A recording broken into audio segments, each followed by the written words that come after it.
Well, good afternoon, and great to see so many of you, and great for coming. Thank you for coming. We have just going to have a little brief press conference on what happened yesterday, obviously in California, on Proposition 14. To me, obviously, Proposition 14 is very, very important. I really believe that it is a game changer, and it is the future of California. It'll bring a government that will be accountable to the people instead of a government that is accountable to party bosses. And I must share with you that as we move forward, as California goes, so goes the nation. Because this partisanship and this bickering and this gridlock isn't only in Sacramento, it's throughout America. And Proposition 14 is going to change that. Because of the way we set it up, people can now be honest with their message as they run for office, and they can be honest of what they're talking about when they're going through the election process, and at the end of the day, everybody gets to vote for whomever they want. And that is a great thing. I got to share something with you.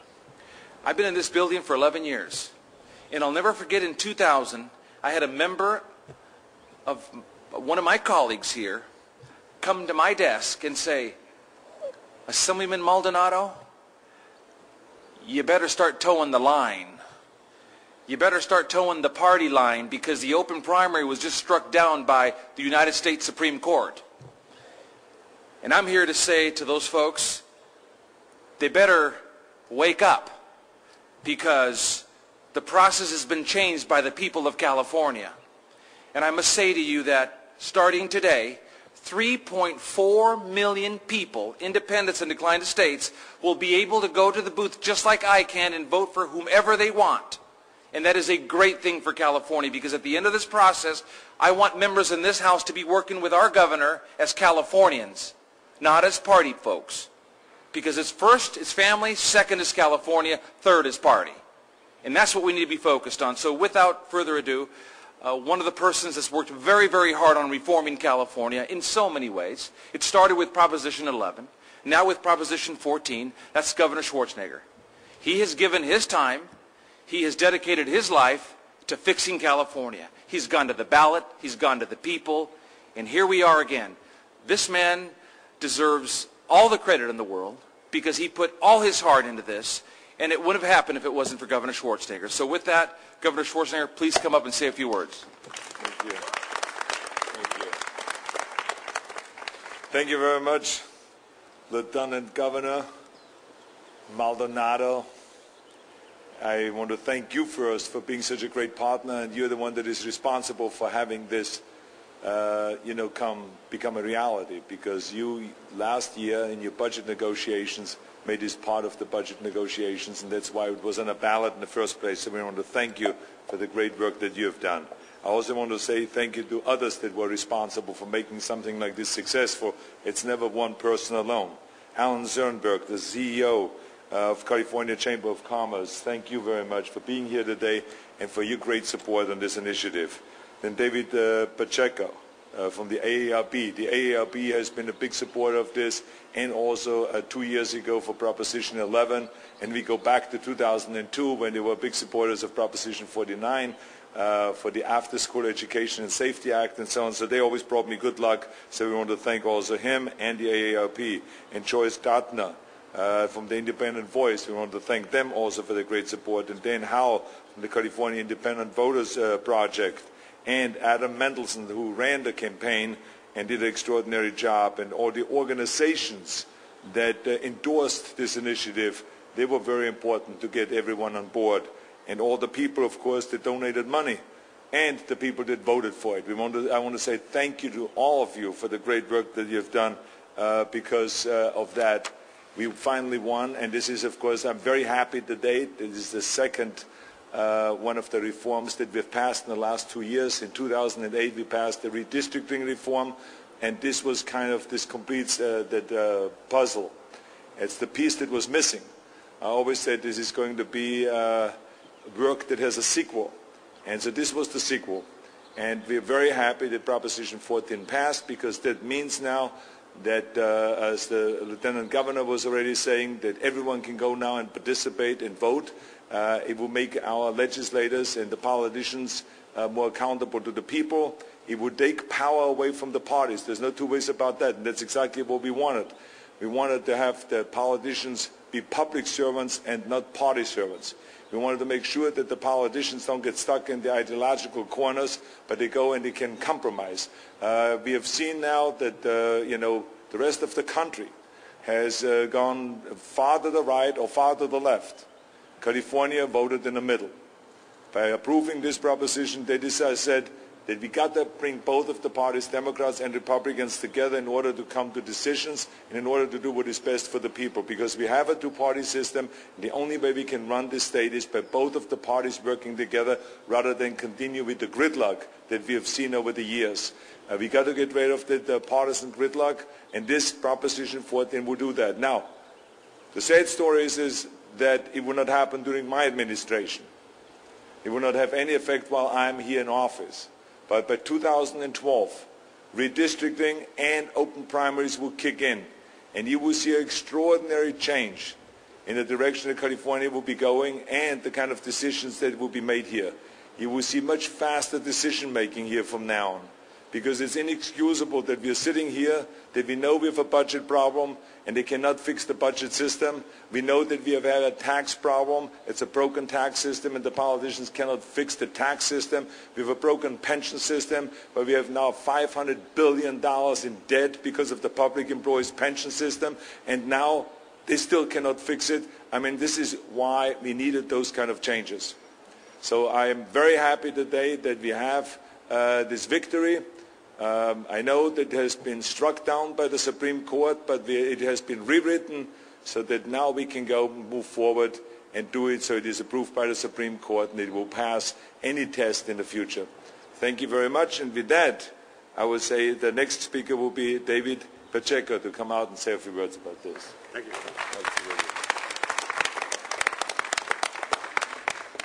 Thank you. This is a big deal. Trust me. We know. On behalf of the AARP's 3 million members in California, I would like to thank Governor Schwarzenegger for his leadership on this issue, which is critical to California's future. For too long, running for office in California has meant pandering to your party's narrow ideological base in order to win the primary election. And the only thing Californians have gotten from this pandering is elected officials who are locked into inflexible ideological positions that make it impossible for them to work together towards solutions to get California back on track.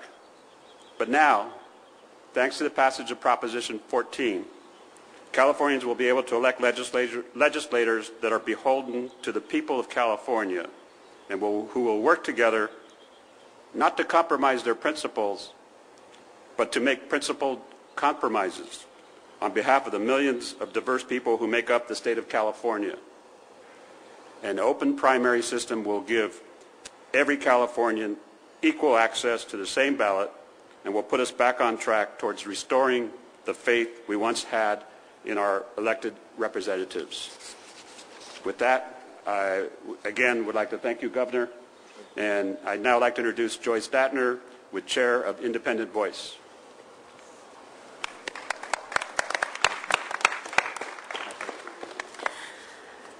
I'm chair of IndependentVoice.org.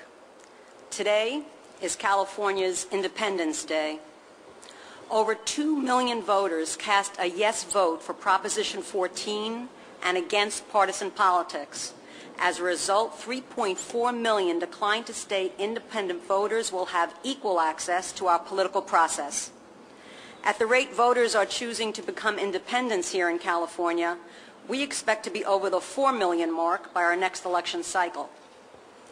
Yesterday, the voters of California chose progressive political reform over status quo partisanship.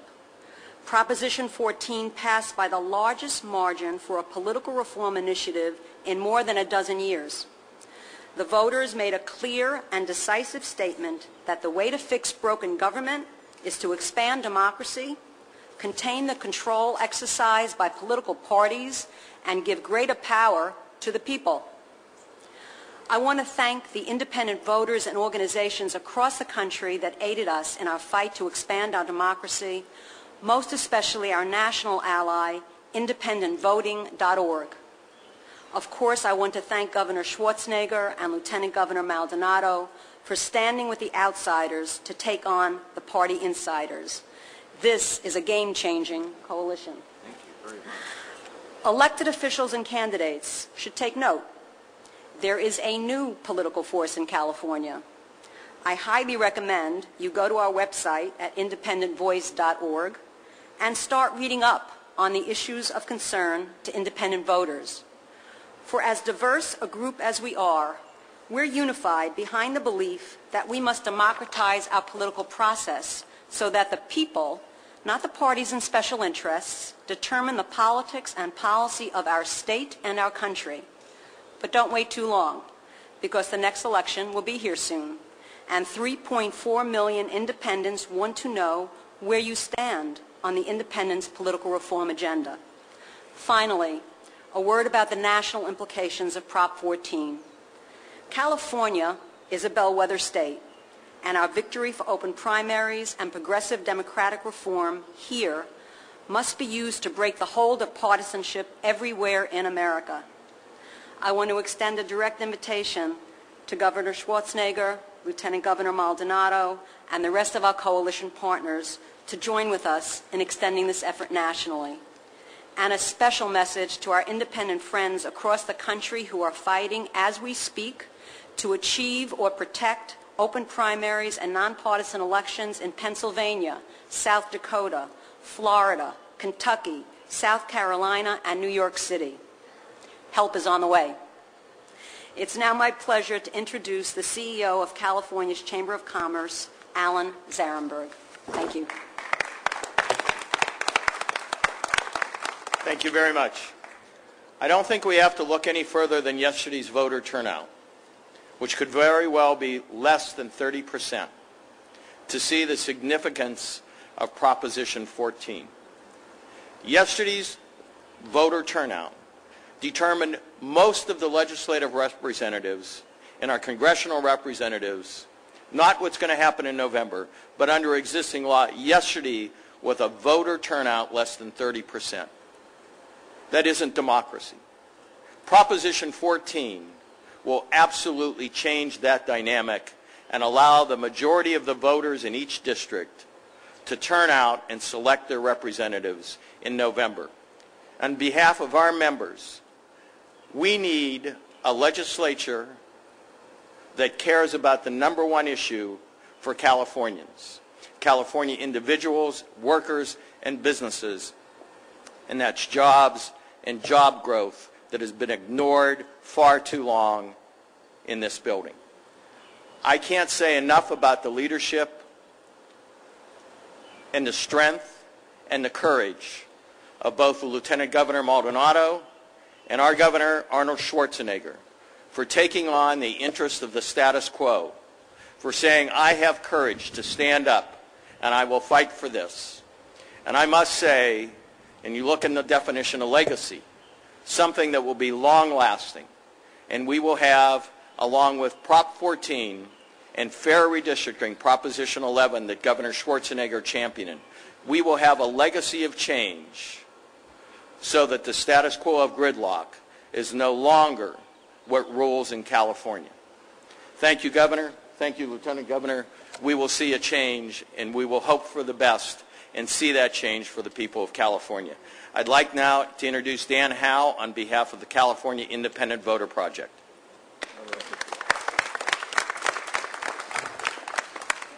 I'd like to start by thanking Governor Schwarzenegger and Lieutenant Governor Maldonado for giving us the opportunity to put this initiative on the ballot. The California Independent Voter Project's mission is to level the playing field for independent voters in California, both at the ballot box and at the ability to run for public office. We started working on this initiative in 2006, and we completed our draft in 2008. And we were prepared to take this to the signature gathering process. When the governor and then Senator Maldonado were able to work a deal in the legislature to get this on the ballot. And quite frankly, we can't thank them enough. Today is in fact the start of a landmark change in California, and independent voters, the 3.4 million independent voters, will now have an equal opportunity to choose candidates that represent their views. So again, thanks to the governor and thanks to the lieutenant governor.